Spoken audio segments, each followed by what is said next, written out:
Hi again, guys. As I said last week, we are skipping around with lessons and to bear with us because I feel like some of you would say, oh, we skipped this lesson or we're not going in the right order. But we are skipping lessons. It's almost June. So we are focusing on lesson 14 today. We are skipping around. We are almost done with these units, okay? So today in lesson 14, we're going to be talking about symbolism, and we've talked about this before. When I think of fantasy, and this is something you could think of too, if we were doing this in class, I'd have you guys brainstorm these, but I brainstorm them for us. So what words come to mind when you hear the word fantasy? For me, it's dragons, unicorns, magic words, castles, wizards, fairies, and dark forest. That's what I think of. So all these things are like symbols of fantasy, and we're going to get into symbolism. So the teaching today, the teaching point is fantasy readers watch for repeated items, and not just items, but images, objects, characters, or settings. Some of you might not have images because we are reading, chapter books and novels. Some of you might have images, but you do want to pay attention to images, things that are repeated, like if objects are repeated a lot, if characters are doing something a lot, and look at what's in the setting. They may think, how does a symbol connect to the overall theme? So we are really talking about theme here. Your job is when you come across a repeated item, ask yourself, could this be a symbol? Okay, because usually as we talk about author's purpose, right? A technique that authors use is to repeat something often. And the purpose for that, because remember, authors always have a purpose for what they put into their books and in their writing. The purpose is to symbolize something, to have you guys stop and say, they repeated that a lot. I should really pay attention to that. It's probably a symbol for something, okay? So we're gonna look at this picture right here for the teaching part. I'm gonna look at this picture. This is from St. George Slays the Dragon. So as I said, we want to identify not only images, we want to identify setting, characters, and objects. So I'm going to look at the setting. And in this setting, time and place, I see a castle. I see nice water. It looks, I see another little lady over here. So for the castle, I put the equal sign is what I think it equals, like what it symbolizes. So I think the castle symbolizes power, because normally castles do symbolize power, right? I notice on my character here, she has nice clothes on, right? She has a shield on. She looks like she, has clothes, nice clothes. So I put these fancy clothing symbolize to me that she's probably some type of hero or a knight. And remember, I'm just guessing, just from using prior knowledge of fantasy and these types of symbols.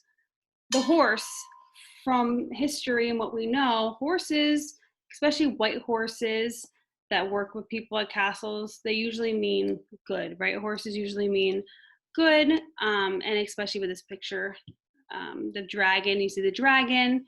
If you notice too, looks like the horse has something in its mouth here going into the dragon, trying to kill the dragon. So some people can interpret this as two different things. They can say the horse is bad because they're trying to kill the dragon, but the dragon could have been attacking them, right? So the dragon typically symbolizes bad and evil. And then there's also blue water, which is also peaceful. So if you notice, I'm identifying not only the setting, but I'm identifying what these objects, characters, and the setting, what they could possibly symbolize, okay? So I'm going to click on another image here, and we're going to look together what this one symbolizes. I do have to go back and forth here. Here we go. So if you notice, let me see here. In this picture, oops, I'm going to do this. Sorry, bear with me. This Baggio isn't that good at splitting screens here. All right, so what symbols can we find in this artwork? Well, like I said, I'm looking at not just the setting, I'm looking at the characters and the objects. So the woman has no crown or shoes. I'm noticing she looks very different than the other woman. The other woman looks like she's more in her armor, right? She just looks like she's in a normal clothes. So I put the woman also has no crown and no shoes. If you know she has no shoes on, to me, that might symbolize that she's just a normal person, or she can be maybe a poor person. She doesn't live at a castle and have all this money. Okay. The setting looks like it's in the country. There's no water. There's not a castle up on a big hill, right? Just looks like a normal countryside, casual, laid back setting. And that made me think too, since there is no castle, if you think about people who, live in towns with castles, if you don't live in a castle, you're usually a peasant. Okay. So that's why I put a peasant. Unicorns usually symbolize goodness, innocence. If you ever hear about a unicorn, they're usually just good, right? They symbolize good. And then I noticed that the unicorn is just laying on her lap, right? So that makes me think that this unicorn also symbolizes to me that this lady probably takes care of the unicorn. So she's probably a very nice woman or likes to take care of animals. In conclusion, I think this portrait symbolizes that the countryside, and from the woman and the horse, the countryside just seems more peaceful and like life is more simple than the other image. The other image, they had a dragon, they had a fight. It just seemed like so complicated, right? And like too much going on. But I think this image symbolizes that, this kind of countryside lifestyle could be a lot more relaxed and peaceful and innocent and sometimes simple. Sometimes in life, simple is good. So I tied in those symbols with kind of like a theme or a lesson, okay? All right, we're going to move on. Let's get this up here. All right. Oops. So while you're reading today, your goal is to look for symbolism, okay? When you come across something that is mentioned a lot or in great detail, you want to ask yourself if it's a symbol, right? I just said this before, authors have a purpose when they are writing something. They do not write or repeat something just because they feel like it, right?